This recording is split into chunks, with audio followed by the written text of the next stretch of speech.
యేసు సాక్షిగా జీవించాలి.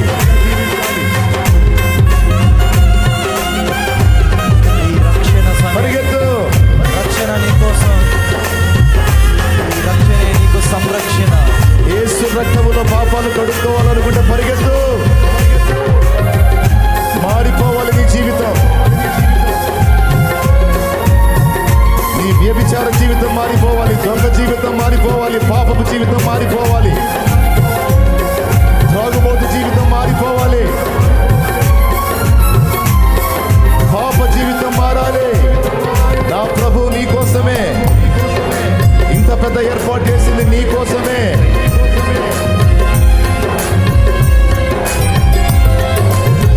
వారి జీవితంలో అంత బలమైన కార్యం జరిగించిన నా ప్రభు ఈ ఎడల కూడా తన కార్యాన్ని జరిగించబోతున్నాడు. పరిగెత్తు.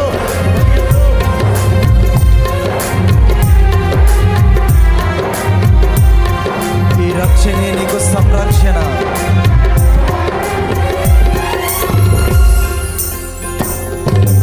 అనుకొనని శ్రమలెన్నో ఎదిరించిన ఆత్మీయుల ప్రేమని దురించిన.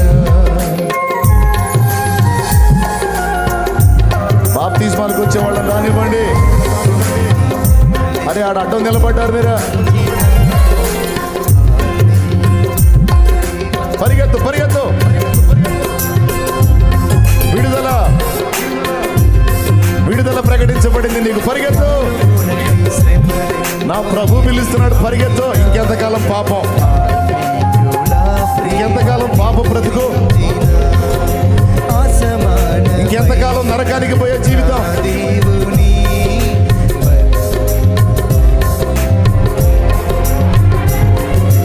అనుకున్నది శ్రమలెన్నో ఎదిరించిన ఆత్మీయుల ప్రేమని దురించిన అసమానమైన నా దేవుని బలమైన పాదుని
నా ప్రభు గొప్ప నామానికి మహిమ కలుగును గాక. ఆమేన్. అది ఇంకా వస్తానే ఉన్నారు. రండి రండి, పరిగెత్తు వచ్చేవాళ్ళు రండి, త్వరగా రండి. దేవుడు మాట్లాడాడు నీతో నాడు, నా ప్రభు దర్శించాడు నిన్ను నాడు. హల్లెలూయా.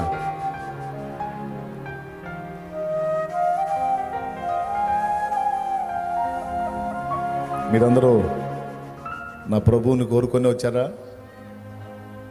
ఆయన రక్తంలో కడగబడాలని, నూతన జీవిత అనుభవం, నిత్య జీవం నిమిత్తం. ఎవరన్నా బలవంతం పెట్టారా మిమ్మల్ని? లేదు, హృదయపూర్వకంగా మీరే దేవుని చేత దర్శింపబడి మీరు పరిగెత్తారు. నా ప్రభు మాట్లాడాడు మీతో. ఇంకొద్దు ఆ పాప జీవితం, ఇంకొద్దు ఆ శాపగ్రస్తమైన బ్రతుకు అనుకున్నారు, వచ్చేశారు. ఏం చేశాడు యేసయ్య మీకోసం? ఏం చేశాడు యేసయ్య మీకోసం? అది అటు చూడు. నీ పాపాల కోసమే కలవరి శిలువలో నీ తలలో ఆలోచించిన పొరపాటు ఆలోచనలకు ఆయన తల ముళ్ళ చేత గుచ్చబడింది. మన చేతులతో చేసిన పాపాలకు మన చేతులకు ప్రతిగా ఆయన తన చేతులు ఇచ్చి అందులో శీలలు పొందాడు. మన కాళ్ళతో మనం నడిచిన చెడు నడతకు ఆయన పాదాలను రక్తసిక్తం చేసుకున్నాడు. అదిగో చూడు సిలువలో నా ప్రభు, సిలువ శ్రమలు చూడు. అవన్నీ నీకు బదులు నీ స్థానంలో నీ కోసం పడిన దెబ్బలు అవన్నీ. నీకు తెలుసు నువ్వు ఎన్ని పాపాలు చేసావు, నువ్వు ఏ విధంగా బతికావు. నాకు తెలుసు నేను ఎలా జీవించాను. కానీ మన దోషము ఆయన మీద వేసుకొని ఆయన రక్తమును మన కోసం చిందించినటువంటి ఏకైక దేవుడు నా ప్రభు అయిన యేసుక్రీస్తు.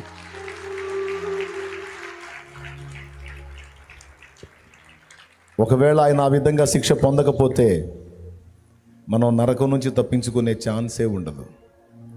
మనం నరకం నుంచి తప్పించబడాలి అంటే శిక్ష మన మీద పడకుండా తన మీద వేసుకొని మనకు బదులు మన స్థానంలో ఆ యాతన ఆయన అనుభవిస్తేనే మనకు రక్షణ, లేకపోతే లేదు. ఈరోజు కొంతమంది స్పష్టంగా తెలిసి కూడా నిర్లక్ష్యం చేస్తూ ఉన్నారు. కానీ మీరైతే అలా లేరు. మంచి తీర్మానం తీసుకున్నారు. మీ జీవితంలో మీరు తీసుకున్న మంచి నిర్ణయం, నీ లైఫ్ ఒక మలుపు తిరిగేటువంటి నిర్ణయం. ఈ నిర్ణయం ఎంత గొప్పదో నా ప్రభు రెండవ రాకడలో నీకు అర్థమైంది. నా ప్రభు రెండవ రాకడ ఉంది, ఆ రాకడలో నీకు అర్థమైంది.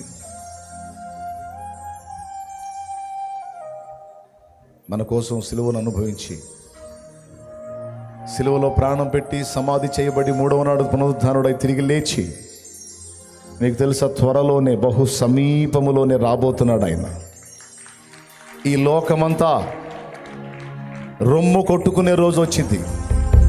ఈ లోకము, ఆయనని విసర్జించిన లోకం, తిరస్కరించిన లోకం, పాపాన్ని ప్రేమించి ప్రభువును వద్దనుకున్న ఈ లోకం రొమ్ము కొట్టుకొని ఓ అని ఏడ్చితే పరిశుద్ధులంతా ఎత్తబడతారు.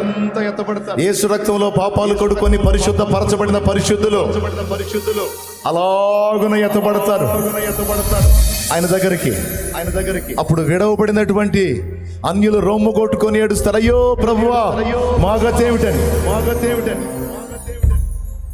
ఎంత మొత్తుకున్న అవకాశం ఉండదు. పిలిచినప్పుడే జాగ్రత్త పడాలి, హెచ్చరించినప్పుడే మారు మనసు పొంది రక్షణలోనికి పరిగెత్తాలి.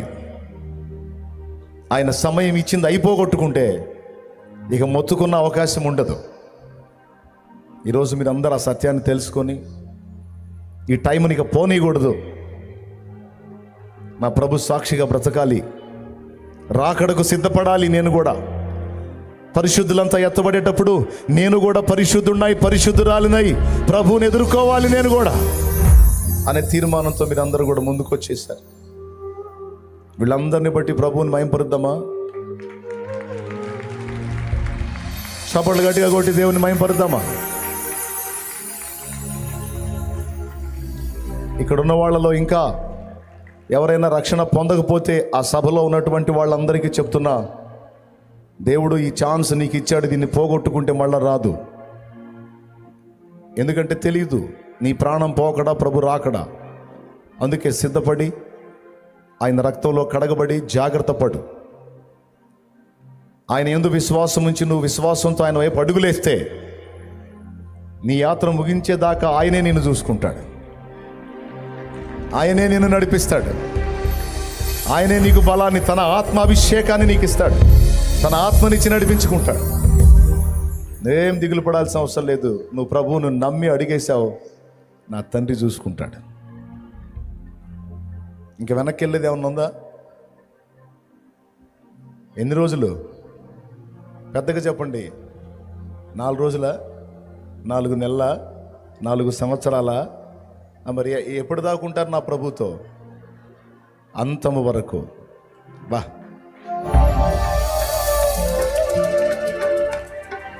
నా యేసు రాజా, నా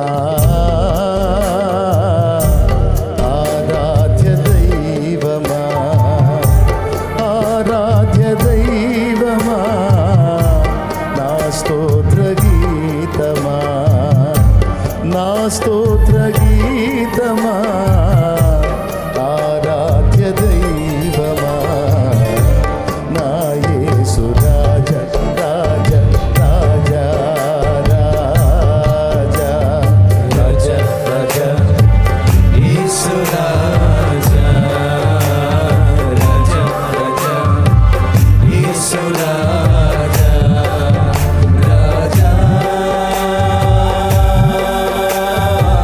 యేసు రాజా, రాజా, యేసు రాజా, రాజా, రాజా, యేసు రాజా, రాజా, రాజా, యేసు రాజా.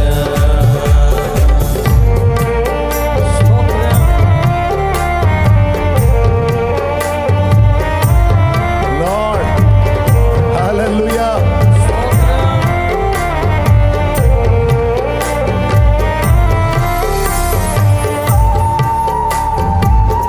మనసారా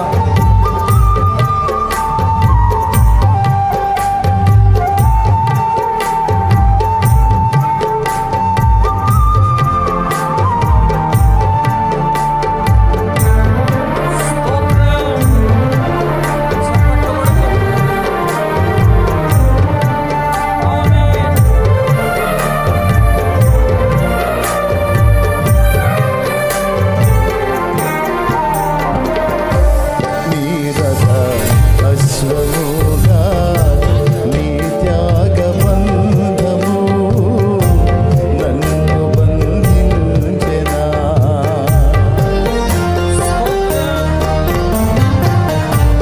నీ రథ అశ్వముగా, నీ త్యాగబంధము నన్ను బంధించెనా. నీ ఆత్మ సారథిచే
ఈ స్తుతి ఆరాధన ఈ స్తోత్రారాధన యేసు నామములో నేను ఈ పాద పద్మములకు సమర్పించుకుంటున్నాము తండ్రి. ఆమేన్ ఆమేన్ ఆమేన్. ప్రశాంతంగా కూర్చుందాం. కూర్చోండి బిడ్డలారా, కూర్చోండి. చక్కగా కూర్చోండి. అక్కడ కూర్చోండి.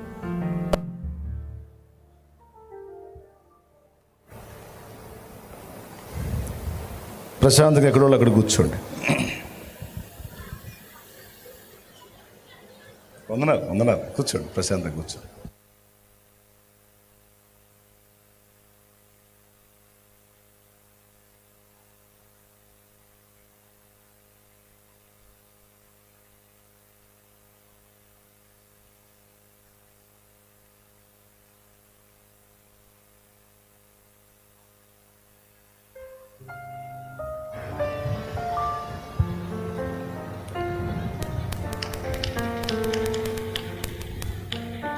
Praise the Lord. హల్లెలూయా. చిన్నపిల్లల తల్లులు పిల్లల్ని కొంచెం జాగ్రత్తగా చూసుకోండి. కాస్త పాపం వాళ్ళకి గాలాడదు. కాస్త మీరు ఏదన్నా తీసుకొని విసురుతూ ఉంటే ప్రశాంతంగా కూర్చుంటారు. ఇంతమంది హృదయాల్లో ఒక మంచి తీర్మానాన్ని పుట్టించిన నా దేవాదేవునికి స్తుతి కలుగునుగాక. బైబిల్ గ్రంథంలో నుండి లూకాసు వార్త 4వ అధ్యాయం నుంచి ఒక మాట చూద్దాం. చూడండి, రండి చదువుదాం. లూకాసు వార్త 4వ అధ్యాయం 23వ వచనం నుంచి నేనే చదువుతాను, చిత్తగించండి. ఆయన వారిని చూచి, వైద్యుడా నిన్ను నీవే స్వస్థపరచుకొనుము అను సామెత చెప్పి, కపెర్నహూములో ఏ కార్యములు నీవు చేసితివని మేము వింటిమో ఆ కార్యములు ఈ నీ స్వదేశమందును చేయుమని మీరు నాతో నిశ్చయముగా చెప్పుదురనెను. మరియు ఆయన, ఏ ప్రవక్తయు స్వదేశమందు హితుడు కాడని మీతో నిశ్చయముగా చెప్పుచున్నాను. ఏలియా దినములయందు 3 నెలలు ఆకాశము మూయబడి దేశమందంతటను గొప్ప కరువు సంభవించినప్పుడు ఇశ్రాయేలులో అనేక మంది విధవరాండ్రుండినను ఏలియా సీదోనులోని సారేపతు అను ఊరిలో ఉన్న యొక్క విధవరాలి యొద్దకే గాని మరి ఎవరి యొద్దకునూ పంపబడలేదు. మరియు ప్రవక్త అయిన ఎలీషా కాలమందు ఇశ్రాయేలులో అనేక కుష్ఠరోగులుండినను సిరియా దేశస్థుడైన నయమాను తప్ప మరి ఎవడునూ శుద్ధి నొందలేదని నేను మీతో నిశ్చయముగా చెప్పుచున్నాను. చిన్న మాట ప్రార్థన చేసుకుని దేవుని నడిపింపును కోరుకుందాం కాసేపు ప్రశాంతంగా. పరిశుద్ధుడైన మా తండ్రి, ప్రేమ స్వరూపికు దేవా, నీకు స్తోత్రము. నీ దయాపూర్వక సంకల్పాన్ని బట్టి మమ్మల్ని అందరినీ లాగున సమకూర్చావు. నీ బిడ్డల్ని ముందుగానే అనేక ఆత్మల్ని రక్షణలోనికి నడిపించావు, సిద్ధపరిచావు. నా ప్రభువా, ఇక నీ బిడ్డలందరూ కూడా నీ వాక్యం విననై ఉండగా మాతో మాట్లాడండి. ఉపదేశాన్ని అడ్డగింపజూసే దురాత్మ, దయ్యపు, అంధకార, సైతాను, అల్లరి శక్తుల ప్రభావం యేసు నామములో బంధిస్తున్నాం. నీ కాపుదల, నీ భద్రత మాకు ఉంచండి. పసిబిడ్డ మొదలు వృద్ధుల వరకు ఎండ దెబ్బ తగలకుండా, అతి ఉష్ణం కలగకుండా నీ కృపా కాపుదల, నీ మేఘస్తంభం అడ్డుగా ఉంచండి. నీ వాక్యమును పంపండి. మేమందరం విని బోధనొందినట్లు, బుద్ధిని తెచ్చుకున్నట్లు మాకు కృపనీయండి. నిదాసుడు, బలహీనుడు, అయోగ్యుడు ప్రభు, నీ కృపతో వాడుకో. యేసు నామములో ప్రార్థించి పొందుకున్నాము తండ్రి. ప్రభు మన ప్రార్థన విన్నాడని విశ్వాసంతో స్తుతిద్దామా? స్తోత్రం, స్తోత్రం, స్తోత్రం, స్తోత్రం, స్తోత్రం, స్తోత్రం. ప్రభునందు ప్రియులారా, చదవబడినటువంటి వాక్య భాగంలో సాక్షాత్తు యేసు ప్రభువారే పాత నిబంధన గ్రంథములో జరిగినటువంటి 2 సంభవాలను గురించి మాట్లాడాడు. బాగా వినాలి, దయచేసి ఇక నన్ను డిస్టర్బ్ చేయొద్దు. కాసేపు మంచి మనసుతో దేవుని వాక్యం వినండి, బాగుపడతారు. యేసు ప్రభు అక్కడ ఉన్నటువంటి ప్రజలతో ఒక మాట అన్నాడు. ప్రవక్త స్వదేశమందు తప్ప మరెక్కడా ఘనహీనుడు కాడని చెప్పాడు. దానికంటే ముందు వైద్యుడా నిన్ను నీవే స్వస్థపరచుకో అనే మాట చెప్పాడు.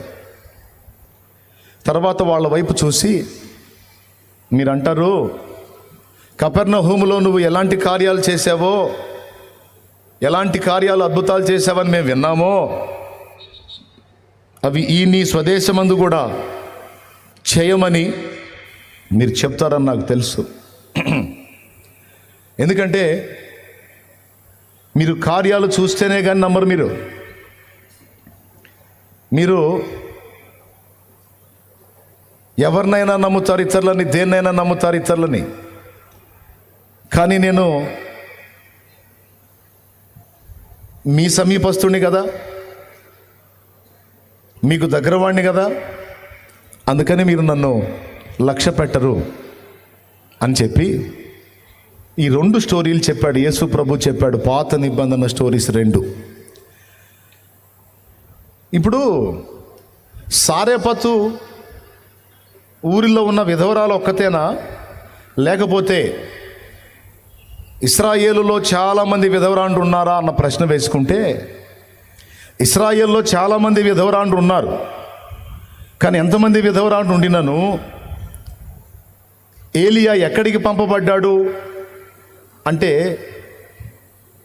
సారేపతులోనున్న ఆ విధవరాలి దగ్గరికే ప్రవక్త పంపబడ్డాడు. అందరి దగ్గరికి ఆయన పంపబడలేదు అని మాట్లాడాడు. ఎందుకని ఆమె దగ్గరికే పంపబడ్డాడు అనే ఒక డౌటు మనం రేజ్ చేసుకోవాల్సి ఉంది. అసలు ఆ ఉదంతాన్ని యేసు ప్రభు ఎందుకు చెప్పాడు? దానికి కొన్ని కారణాలు ఉన్నాయి.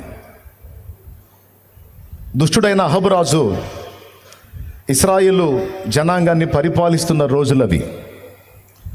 దుష్టుడని ఎందుకన్నానంటే, దుష్టురాల్ని చేసుకున్నాడు. దుష్టురాల్ని చేసుకొని ఆ దుష్టురాలి ఆలోచనల చొప్పున బతుకుతున్నాడు. ఇశ్రాయేలును కూడా శాసిస్తున్నాడు. ఆమె పేరు యెజబెలు. ఈ యెజబెలు అనే ఆమెను చేసుకున్నాడు. గవర్నమెంట్ ఆమెదైపోయింది, పెత్తనం ఆమెదైపోయింది. ఇక అహబు పేరుకే రాజు కానీ ఒట్టి సొంట. ఆమె ఏది చెబితే అది వింటాడు. ఆమె ఎలా ఆడమంటే అలా ఆడతాడు, కీలుబొమ్మ. ఏదైనా కావాలంటే ఆమె చేయాలి, ఒట్టి దద్దమ్మలాగా ప్రవర్తిస్తాడనమాట. ఆ యెజబెలు ఎవరు? బయలుదేవత ఆరాధికురాలు. సత్యదేవుడైన యెహోవాను ఆరాధించేటువంటి ప్రవక్తలను ఖడ్గము చేత చంపించింది. ఇశ్రాయేలు దేవుడైన యెహోవా బలిపీఠాలు పడగొట్టించింది. పెత్తనం ఆమెదే కదా. బయలు అనేవాడికి బలిపీఠాలు కట్టించి ఆ బయలు దేవత ఆరాధనలు చేపిస్తుంది. ప్రజలేమో ఇశ్రాయేలీయులు దేవుని ప్రజలు, కానీ వాళ్ళందరికీ దేవుణ్ణి మరుగు చేసి నిజమునకు దేవుడు కాని వాటిని నిలబెట్టి దేవుని ప్రజలు వాటికి మొక్కేటట్టు వాళ్ళని తప్పు త్రోవలోనికి నడిపించింది ఈ యెజబెలు.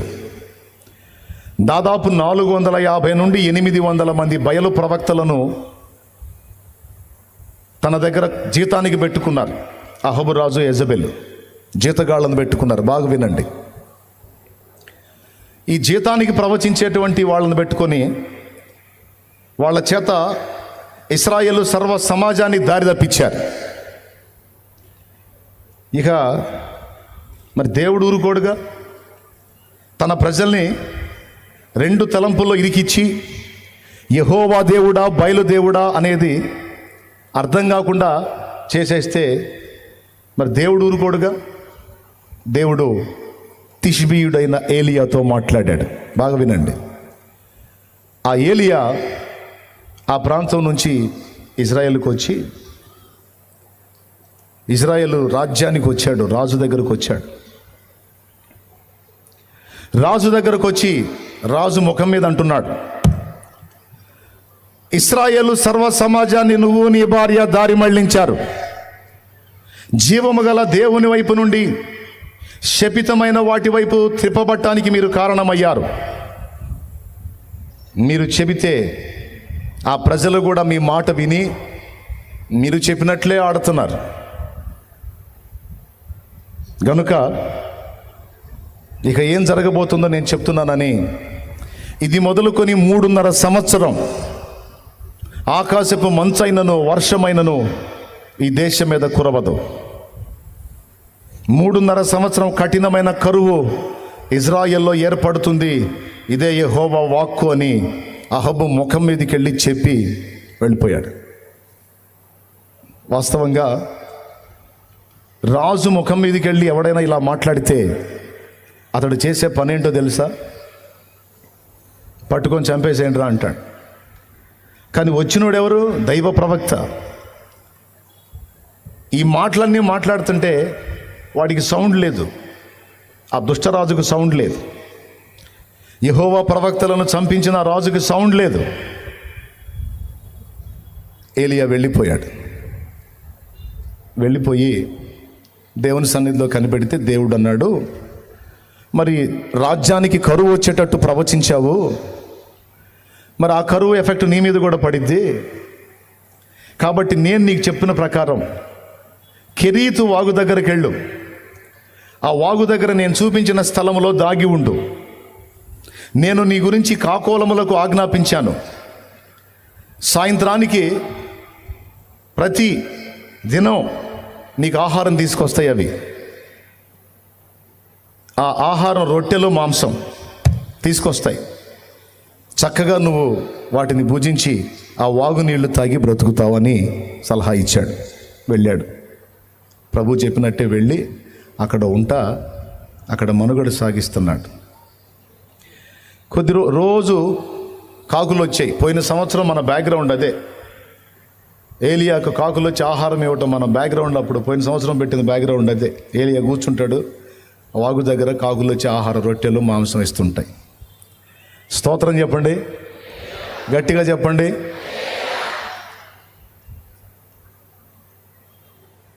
ప్రశాంతంగా కూర్చోండి. నా మాట గౌరవించారు, చక్కగా కూర్చున్నారు.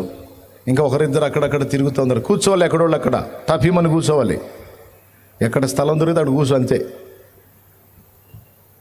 బాగా వినండి. కొద్ది రోజుల తర్వాత ఆ వాగు ఎండిపోయింది. నీళ్లు కొద్దిగా వస్తున్నాయి.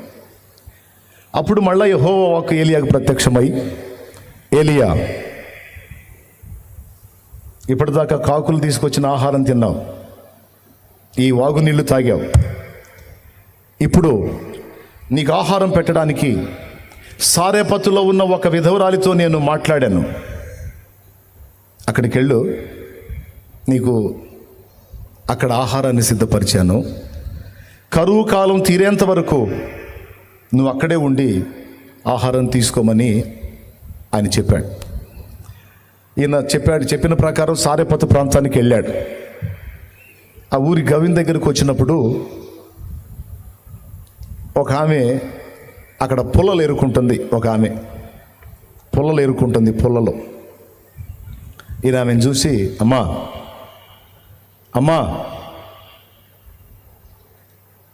కాస్త దాహంగా ఉంది, కాసిన నీళ్లు తెస్తావా అన్నాడు. దేవునికి స్తోత్రం. గెటప్ చూస్తే ఆ గొంగళి దుప్పటి, ఆ చేతిలో కర్ర, ఆ నడికట్టు, ఈ గెటప్ చూస్తే డౌట్ లేదు, ఆయన యెహోవా ప్రవక్త. ఆయన ఎవరి ప్రవక్త? చెప్పండి కూడా, ఈ ముందు కూర్చున్న వాళ్ళు కూడా.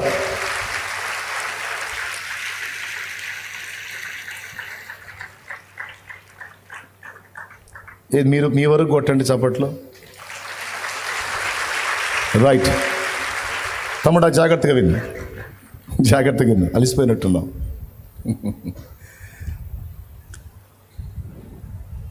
ఆమెను పిలిచి అన్నాడు, కాసిని మంచినీళ్ళు తీసుకురామ్మా, అలిసిపోతున్నాను అన్నాడు. అంటే ఆమె అవతారం చూసింది. నేను అవతారం చూస్తే ఎలా ఉందంటే ఆయన ప్రవక్త అని అర్థమైపోతుంది. ఆ గెటప్ అలాగా అర్థమైపోతుంది. ఆ గొంగళి దుప్పటి, ఆ నడికట్టు, ఆ చేతి కర్ర. ఇప్పుడు మీకు కూడా పాస్టర్ అనగానే వైట్ అండ్ వైట్ వేస్తాడని ఒక నమ్మకం ఉంటుందిగా, ఏమండి? ఏదో గెటప్ ఊహించుకుంటారుగా. అట్లా అప్పట్లో ప్రవక్తలు కొన్ని ప్రత్యేకమైన విధానాల్లో కనబడేవాళ్ళు. ఏలియా ఇంకా స్పెషల్. ఆమెకు అర్థమైపోయింది ఏలియా అని. అర్థమైపోయి అయ్యా నీళ్ళ తప్పకుండా తెస్తానని 4 అడుగులు వేసింది. ఆయన అన్నాడు, అమ్మా ఆ చేత్తోనే కాస్త ఆకలిగా ఉంది, ఒక చిన్న అప్పం చేసుకొని తీసుకొని రమ్మన్నాడు. అప్పుడు ఆమె అంది, అయ్యా తొట్టిలో పట్టెడు పిండి, బుడ్డిలో కొంచెము నూనె తప్ప నా దగ్గర ఏమీ లేదు. నేను నా బిడ్డ చావక మునుపు ఆ పిండిని ఆ నూనెతో తడుపుకొని ఏదో ఒక రొట్టె చేసుకొని తిని బతుకుదాము అనుకుంటున్నా. పట్టెడు పిండి అంటే ఎంత తెలుసా? పట్టెడు అంటే ఎంత తెలుసా? పిడికిలు బిగించండి, అది పట్టెడు అంటే. పట్టెడు పిండి అంటే అది. ఈ పట్టెడు పిండితో ఎన్ని రొట్టెలు అవుతాయండి? ఒకసారి ఆలోచించండి. పట్టెడు పిండితో ఎన్ని రొట్టెలు అవుతాయి? ఆయన అంటాడు, తొట్టిలో పట్టెడు పిండే ఉండుండొచ్చు, బుడ్డిలో కొంచెము నూనె ఉండుండొచ్చు, ఆ కొంచెములోనే నా కోసం ఒక చిన్న అప్పం చేసుకొని రా అని అన్నాడు. ఓ కరువు కాలము తీరునంత వరకు నా యెహోవా ప్రభు నిన్ను ఆశీర్వదించున్నాడు. తొట్టెలో పట్టెడు పిండి తరగదు, బుడ్డిలో కొంచెమును నన్ను అది కూడా తరగదు పొమ్మన్నాడు. ఇంకేం అడ్డ ప్రశ్న లేలా, వివరాల్లోకి వెళ్ళాల. అలాగే వెళ్ళిపోయి నిజంగానే ఆ పట్టెడు పిండి తీసి రొట్టెలు చేస్తే మళ్ళా పిండి ఉంది తొట్లో. ఆ ఉన్న నూనె అంతా ఒలికించేసి రొట్టె చేస్తే మళ్ళా నూనె ఉంది ఆ బుడ్డిలో. ఆ నూనె పాత్రలో మళ్ళీ నూనె ఉంది. ఒరే ఇదేంది అని మళ్ళీ 4 రొట్టెలు చేసుకొని ఉండొచ్చు. మళ్ళా పిండి ఉంటుంది, మళ్ళా నూనె ఉంటుంది. ఇంకా ఒక చిన్న అప్పమే. ఇక ఎన్ని చేసి ఉంటుందో మీకే తెలుసు. దేవునికి స్తోత్రం. చక్కగా ఆయన తీసుకొచ్చి ఆయనకు పెట్టింది. తర్వాత ఆయన తిన్న తర్వాత ఆమె ఇంటికి తీసుకొని పోయింది. వాక్యం చదివితే మనకు అర్థమయ్యేది ఏంటంటే, కరువు కాలము తీరేంత వరకు ఏలియా ఆమె ఇంటనే బస చేశాడు. ఇంకొక ఇంటికి వెళ్ళాల, ఆమె ఇంట్లోనే బస చేశాడు. ఇక్కడ నాదొక ప్రశ్న. ఏముంది, ఆయన వచ్చాడు, అమ్మ కాసి నీళ్ళు అన్నాడు, ఇస్తానయ్యా అంది.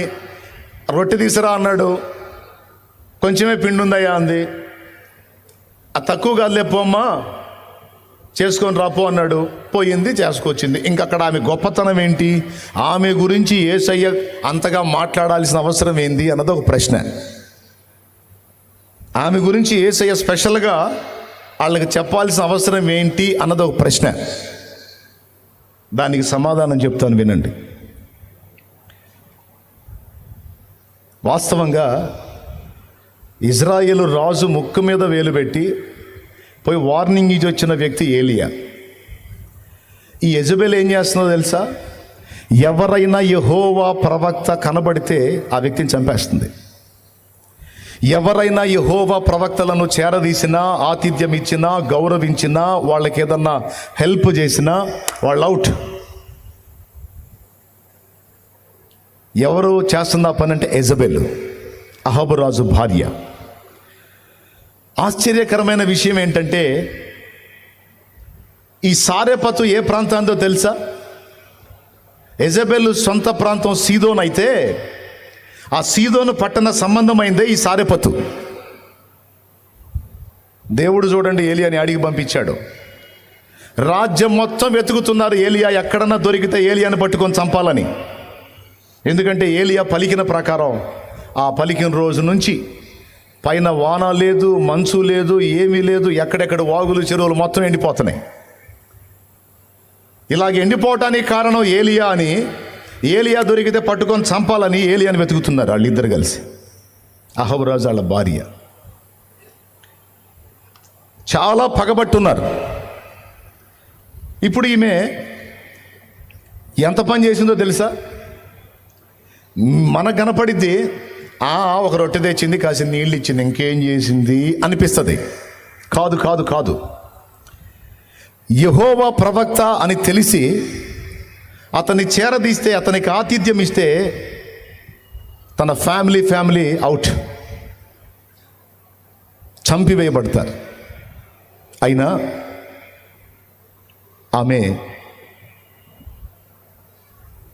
ఇశ్రాయేలులో చాలామంది బయలు వైపు తిరిగితే ఈమె తన గుండెల్లో ఇంకా యెహోవానే ప్రేమిస్తుంది. యెహోవానే ప్రేమిస్తుంది.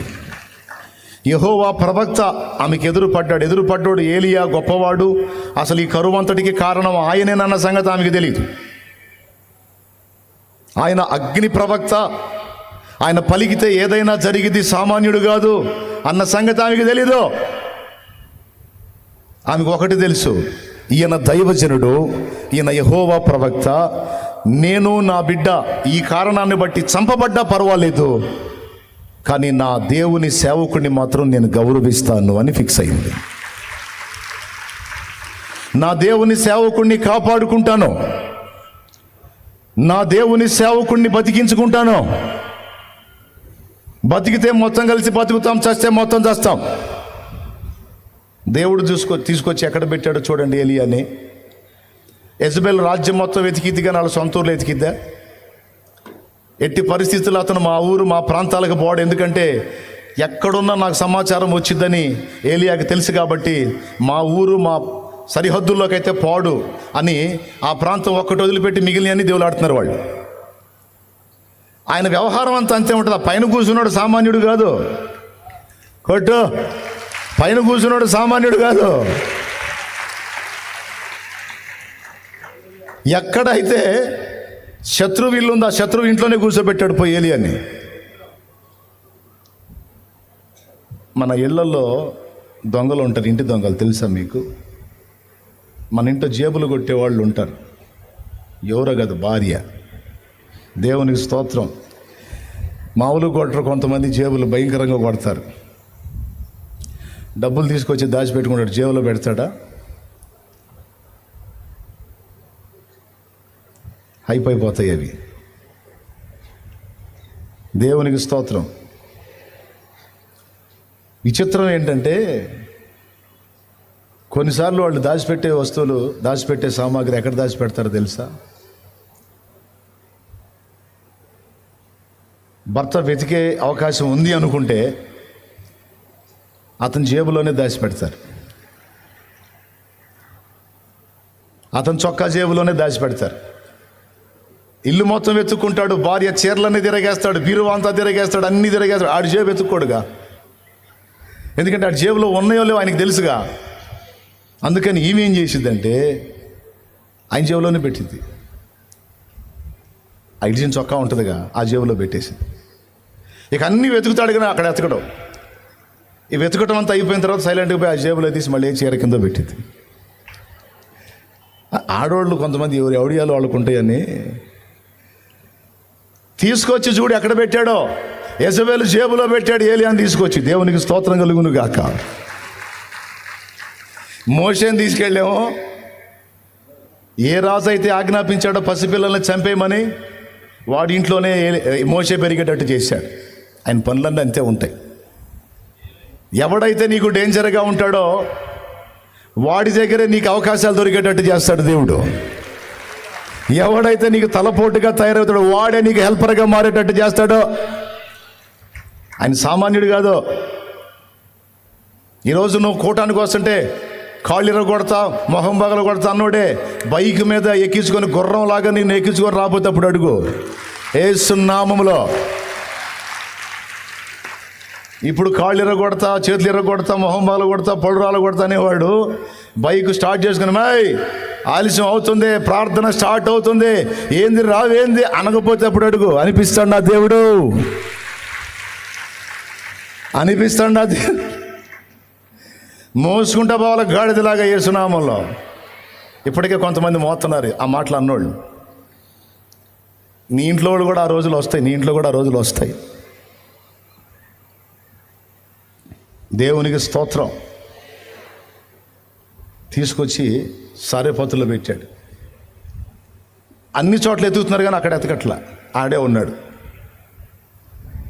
అయితే ఇక్కడ గొప్పతనం ఏంటంటే ఆమె కొన్ని పనులు చేసింది అక్కడ. మొట్టమొదటిది దేవుణ్ణి ప్రేమించింది. దేవుణ్ణి ప్రేమించిందని ఎలా గుర్తొస్తుందంటే, దైవజనుడికి సహకరించడానికి చావుకి తెగబడింది. అంటే ఆమె గుండెల్లో ఎంత విశ్వాసం ఉంది దేవుని పట్ల అంటే, నేను ఆయన సేవకుడికి ఆశ్రయం ఇస్తున్నాను, ఆయన నమ్మదగినవాడు. నేను ఆయన సేవకుడికి సహాయం చేస్తున్నాను, ఆయన నమ్మదగినవాడు. నేను ఈయనని కాదు, ఈయన కంటే ముందు నేను ఆయన్ని నమ్ముతున్నాను, నేను ఆయన్ని నమ్ముతున్నాను అని ఏదో రొట్టె పెట్టి ఆ చెట్టు కింద కూర్చోబెట్టి రొట్టె పెట్టి నీళ్లు ఇస్తే ఆమె గొడవ ఉండకపోను. లేదు, ఇంటికి తీసుకుపోయింది. ఇంటికి తీసుకుపోయి సంవత్సరాలు ఆయన్ని బయటికి రానికుండా కాపాడిందండి. ఆయనను గూర్చిన సమాచారం రెండో ఇంటి వాడికి తెలియకుండా సేవ్ చేసింది ఆయన్ని.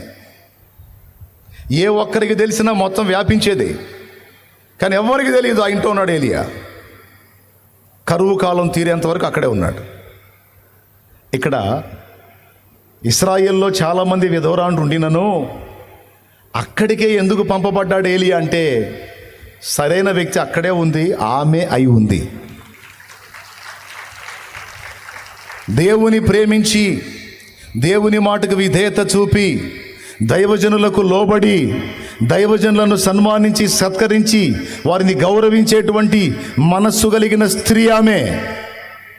వారిని సేవ్ చేయడానికి, వారిని ఆదరించడానికి, వారిని అర్థం చేసుకోవడానికి, వారికి హెల్ప్ చేయడానికి తను బిడ్డ చచ్చినా పర్వాలేదు అనుకుందంటే అది సామాన్యమైన విషయం కాదు, సామాన్యమైన విశ్వాసం కాదు. దేవుడు సాయం చేస్తాడు, చెయ్యకపోతే చస్తాను, కానీ నా దేవుని దాసునికి మాత్రం నేను ఆశ్రయంగా ఉంటాను, ఆశ్రయం ఇస్తానని ఆమె చేసింది ఆ పని.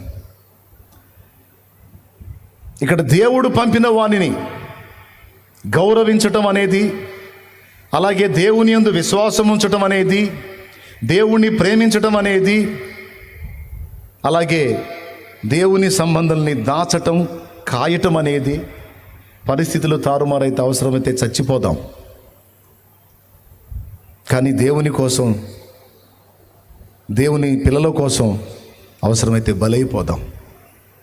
ఇలాగా ఆమెలో క్వాలిటీస్ వెతుక్కుంటే సూపర్ క్వాలిటీస్ ఉంటాయి ఆమెలో. దేవునికి స్తోత్రం కలుగునుగాక. అంతేకాదు, కొన్ని విపత్కరమైనటువంటి పరిస్థితులు, కొన్ని కీడులు ఎందుకు వస్తాయో కూడా ఆమె చెప్పింది. ఏలియా ఆమె ఇంట ఉన్నప్పుడు ఆమె కుమారుడు కాయిలో పడి చనిపోతాడు. చనిపోతే అంటది, దైవజనుడా, నా పాపాన్ని నాకు గుర్తు చేయడానికి వచ్చావా? అదిగో నా పాప ఫలం, నా బిడ్డ చావు, అయ్యో అని బాధపడొద్దని వెళ్ళి వాడిని బాగు చేసి చచ్చిపోయిన వాడిని బ్రతికించి ఆమెకి ఇస్తాడు ఏలియా.